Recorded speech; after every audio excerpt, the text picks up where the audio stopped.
भारताच्या स्वातंत्र्य लढ्याचा इतिहास म्हटला ना की आपल्या डोळ्यांसमोर साधारण कोणतं चित्र उभं राहतं म्हणजे 1930चं दशक वगैरे आठवून पाहिलं तर. हो, म्हणजे बहुधा तेच रस्त्यांवर लाठीमार सुरू आहे, मोर्चे निघतायत. एक्झॅक्टली. वंदे मातरमच्या घोषणा, हजारो लोक तुरुंगात जात आहेत.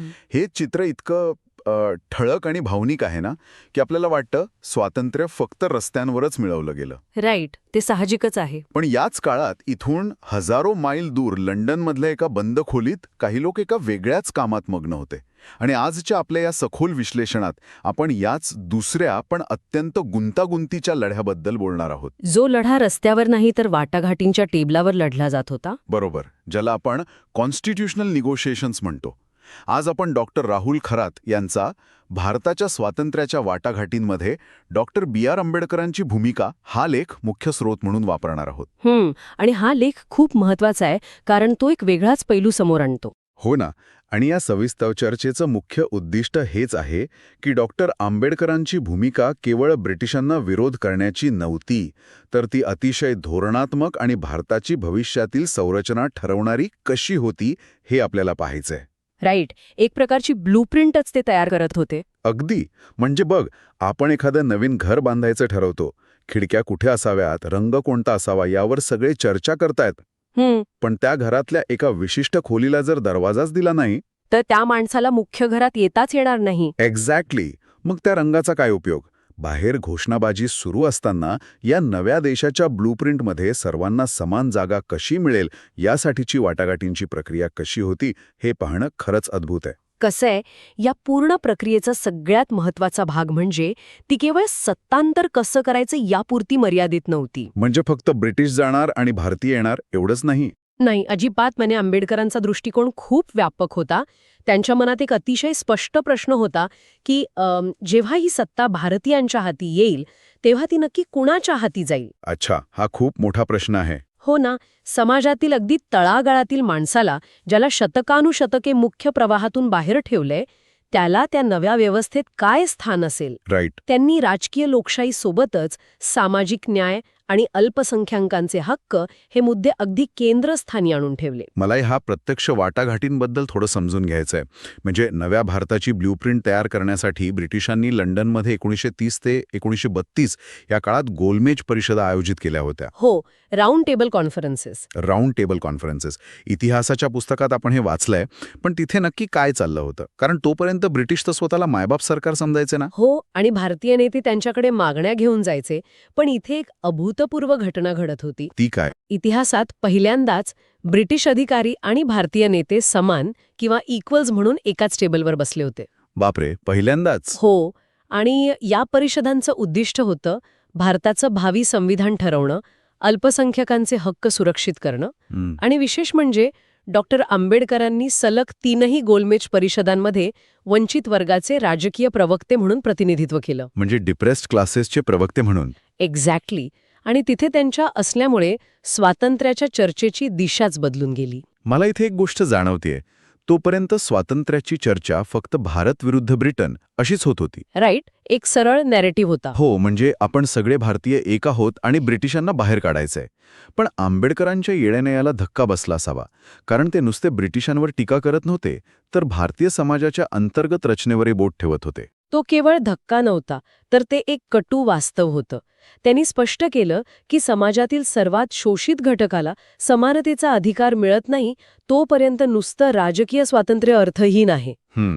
त्यांनी ब्रिटिशांना तर विचारलंच की तुमच्या एवढ्या वर्षांच्या राजवटीत दलितांच्या स्थितीत काय फरक पडला, पण प्रस्थापित भारतीय नेत्यांनाही उघडपणे विचारलं की ब्रिटिशांनी सत्ता सोडली तर तुम्ही जे राज्य चालवाल त्यात या वंचित वर्गाला समान अधिकार द्याल का. राईट. म्हणजे स्वातंत्र्य केवळ राजकीय नाही, सामाजिक पण असायला हवं. अगदी बरोबर. पण विचार कर, एका बाजूला ब्रिटिश साम्राज्य आणि दुसऱ्या बाजूला भारतातील उच्चभ्रू राजकीय नेतृत्व.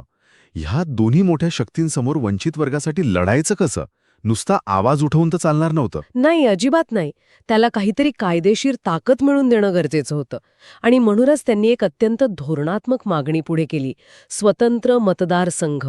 Separate electorates. हो, ऐकायला तांत्रिक वाटेल, पण गाभा खूप व्यावहारिक होता. याचा अर्थ असा होता की वंचित वर्गाला त्यांचे स्वतःचे प्रतिनिधी स्वतः निवडण्याचा अधिकार मिळावा. थांब, मला हे नीट समजून घ्यायचंय. स्वतंत्र मतदारसंघ म्हणजे लोकशाहीत सगळे मिळूनच आपला नेता निवडतात ना? हां. मग समजा सामान्य निवडणुका झाल्या आणि सर्वांनी एकत्र मतदान केलं तर त्यात काय अडचण होती? हीच तर सगळ्यात मोठी मेख आहे. अडचण ही होती की समाज आधीच जातीव्यवस्थेमुळे तीव्रपणे विभागलेला होता. बरोबर. जर संयुक्त निवडणुका झाल्या असत्या तर सामाजिक आणि आर्थिकदृष्ट्या प्रबळ असलेला बहुसंख्यक गट नेहमीच वर्चस्व गाजवेल. अच्छा, म्हणजे संख्येच्या जोरावर. हो.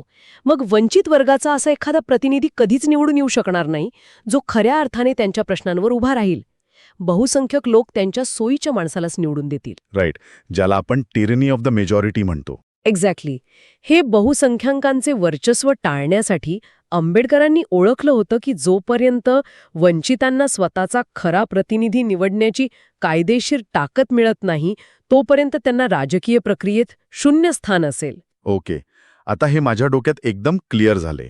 म्हणजे लोकशाहीच्या नावाखाली जुनी सामाजिक दडपशाही नव्या रूपात येऊ नये यासाठी हा उपाय होता. अगदी बरोबर. ही मागणी इतकी तर्कशुद्ध होती की 1932च्या कम्युनल अवॉर्डमध्ये ब्रिटिश सरकारने ती मान्यही केली. हो, आणि संविधानात भारतीय वास्तवाचं प्रतिबिंब असायलाच हवं हे आंबेडकरांनी सिद्ध केलं. नुसती राजकीय लोकशाही नको, त्याला सामाजिक लोकशाहीची भक्कम जोड हवी. राईट. अल्पसंख्याकांच्या हक्कांचे ठोस संरक्षण हा त्यांच्या वाटाघाटींचा गाभा होता. त्यासाठी काही स्ट्रक्चरल सेफगार्ड्स असावेत जे कोणाच्याही मेहरबानीवर अवलंबून नसतील. पण मला इथे एक मोठा प्रश्न पडतोय. एका बाजूला हे सगळं लॉजिकल वाटतंय, पण दुसरीकडे यामुळे समाजात फूट पडणार नाही का? म्हणजे एकाच देशात असे वेगवेगळे गट तयार झाले आणि ते स्वतःच्याच लोकांना मतदान करू लागले तर अखंड भारताची निर्मिती कशी होणार? हा एक मोठा धोका नव्हता का? आणि नेमकी हीच भीती महात्मा गांधींना वाटत होती. इथूनच भारताच्या इतिहासातील एक अत्यंत मोठा आणि गंभीर वैचारिक संघर्ष सुरू होतो. आंबेडकर विरुद्ध गांधी. हो. स्वतंत्र मतदारसंघाच्या या मागणीला जी ब्रिटिशांनी मान्य केली होती महात्मा गांधींनी प्रखर विरोध केला. पण गांधीजींचा विरोध नेमका कशासाठी होता? त्यांना दलितांना अधिकार मिळण्याला विरोध होता की त्या पद्धतीला? हे बघ, आपण इथे कोणाची बाजू घेत नाही आहोत, पण स्रोतात जे दिलेय त्यानुसार गांधीजींची भूमिका अशी होती की हिंदू समाज आधीच विभागलेला आहे. जर या स्वतंत्र मतदारसंघामुळे दलितांना राजकीयदृष्ट्या वेगळं केलं तर हिंदू समाजात कायमस्वरूपी फूट पडेल. अस्पृश्यता ही नैतिक मार्गाने हृदय परिवर्तनाने दूर केली पाहिजे असं त्यांना वाटायचं. अच्छा, म्हणजे त्यांना वाटायचं की अशी राजकीय फूट स्वातंत्र्य लढ्यासाठी घातक ठरेल. राईट. पण आंबेडकरांचा दृष्टिकोन ह्याच्या पूर्णपणे विरुद्ध होता. त्यांना नुसतं हृदय परिवर्तन पुरेसं वाटत नव्हतं. अजिबात नाही. त्यांचा युक्तिवाद होता की अनेक शतकांचा जो अन्याय आहे त्यातून बाहेर काढण्यासाठी केवळ हृदय परिवर्तनाची वाट बघून चालणार नाही. त्यांना न्याय द्यायचा असेल तर स्वतंत्र मतदारसंघ आवश्यकच आहेत. बरोबर. नुसतं भावनिक आवाहन करून प्रश्न सुटणार नाहीत, राजकीय ताकदच हवी यावर ते ठाम होते. हा केवळ दोन नेत्यांमधला वाद नव्हता, तर दोन विचारधारेमधला संघर्ष होता. राष्ट्राचं ऐक्य विरुद्ध समावेशक न्याय. एक्झॅक्टली. हा काळ किती प्रचंड तणावाचा असेल ना. गांधीजींनी तर याविरोधात येरवडा तुरुंगात प्राणांतिक उपोषण सुरू केलं होतं. हो, पूर्ण देशाचं लक्ष तिकडे लागलं होतं. म्हणजे एका बाजूला देशातले सर्वात मोठे नेते उपोषणाला बसलेत आणि दुसऱ्या बाजूला आपल्या लोकांच्या हक्कांसाठी एकटे आंबेडकर ठामपणे उभे आहेत. किती प्रचंड दबाव असेल त्यांच्यावर त्यावेळी. हो ना. आणि यातूनच मग 1932चा तो प्रसिद्ध पुणे करार किंवा पुणे पॅक्ट आकाराला आला. या करारात नेमकी काय तडजोड झाली? यात आंबेडकरांना स्वतंत्र मतदारसंघाची मूळ मागणी मागे घ्यावी लागली, पण त्या बदल्यात दलितांसाठीच्या आरक्षित जागा खूप जास्त प्रमाणात वाढवून देण्यात आल्या. म्हणजे आता दलित उमेदवार सामान्य मतदारसंघातूनच उभे राहतील. सर्व लोक त्यांना मतदान करतील, पण काही जागा केवळ दलितांसाठी राखीव असतील. राईट. ही आजची जी आरक्षण व्यवस्था आपण पाहतो तिची ती एक प्रकारची सुरुवात होती. म्हणजे हा करार केवळ राजकीय तडजोड नव्हती, तर स्वातंत्र्याची व्याख्या नेमकी काय असावी यावर झालेली ती एक तत्वज्ञानात्मक चर्चा होती. अगदी बरोबर. आणि हे सगळं रस्त्यावर नाही, त्या कागदपत्रांवर आणि वाटाघाटींच्या टेबलावर घडत होतं. यातून आंबेडकरांचा एक वेगळाच धोरणात्मक दृष्टिकोन समोर येतो. हो. भावनिक आंदोलनांऐवजी संविधानिक मार्गाचा कुशल वापर. त्या काळात मोर्चे काढणे हेच देशप्रेमाचं लक्षण मानलं जायचं. राईट. पण आंबेडकरांची रणनीती प्रॅग्मॅटिक होती. ते ब्रिटिशांवर थेट टीका करत की तुमच्या राजवटीत दलितांची सुधारणा का झाली नाही. पण तरीही त्यांनी तर्कशुद्ध संवादाचा मार्ग सोडला नाही. त्यांना प्रतिकात्मक स्वातंत्र्यापेक्षा संरचनात्मक सुरक्षा हवी होती. एक्झॅक्टली. मला ही संरचनात्मक सुरक्षा समजून घ्यायची आहे. म्हणजे नुसतं हे जुनं घर पाडून टाका असं न म्हणता नवीन घर कसं असावं हे ते मांडत होते. म्हणूनच त्यांनी फेडरल स्ट्रक्चरच्या चर्चेत मोलाची भूमिका बजावली. हो. हे फेडरल स्ट्रक्चर म्हणजे नेमकं काय आणि ते त्यांना का महत्वाचं वाटत होतं? फेडरल स्ट्रक्चर म्हणजे अधिकारांची विभागणी. त्यांनी यात एक अचूक संतुलन सुचवलं. मजबूत केंद्र सरकार, राज्यांना स्वायत्तता आणि अल्पसंख्याकांसाठी संरक्षणात्मक तरतुदी. मजबूत केंद्र सरकार का हवं होतं? कारण जर एखाद्या राज्याने स्थानिक बहुसंख्याकांच्या दबावाखाली येऊन अल्पसंख्याकांवर अन्याय केला तर केंद्राकडे त्यांना रोखण्याची ताकद असली पाहिजे. अच्छा, म्हणजे राज्यांना स्वातंत्र्य पण केंद्राचा अंकुश. हो. आणि त्याचवेळी स्थानिक कारभारासाठी राज्यांना स्वायत्तताही हवी. राजकीय सत्ता हीच सामाजिक सुधारणेची गुरुकिल्ली आहे यावर त्यांचा ठाम विश्वास होता. राईट. जोपर्यंत हातात सत्ता नाही तोपर्यंत समाज आपोआप बदलेल ही अपेक्षा करणं व्यर्थ आहे. अगदी. हे खूपच लॉजिकल आहे. ब्रिटिश जाणार हे स्पष्ट होतं. पण ते गेल्यानंतर सत्तेची रिकामी जागा कोण घेणार आणि व्यवस्था कोणती असेल हे आधीच ठरवणं गरजेचं होतं. हो, नाहीतर देशात खूप मोठा गोंधळ आणि अंतर्गत अन्याय झाला असता. बरोबर. आणि या सगळ्या संविधानिक वाटाघाटींचा परिणाम आपण आज रोज अनुभवतो. राईट. त्या लंडनमधल्या वाटाघाटींचे पडसाद आजच्या आपल्या संविधानात दिसतात. मग ती आरक्षण व्यवस्था असो किंवा मूलभूत अधिकार असोत. आणि याच कौशल्यामुळे ते पुढे भारताच्या संविधान मसुदा समितीचे अध्यक्ष बनले. एक्झॅक्टली. पण मला इथे एक गोष्ट नमूद करावीशी वाटते की याच भूमिकेमुळे त्यांच्यावर खूप टीकाही झाली होती. काही राष्ट्रवादी नेत्यांनी त्यांच्यावर ब्रिटिशांशी संधान बांधल्याची टीका केली. हो, किंवा हिंदू समाजात फूट पाडल्याचा आरोपही झाला. त्यांच्या मार्गावर संशय घेतला गेला.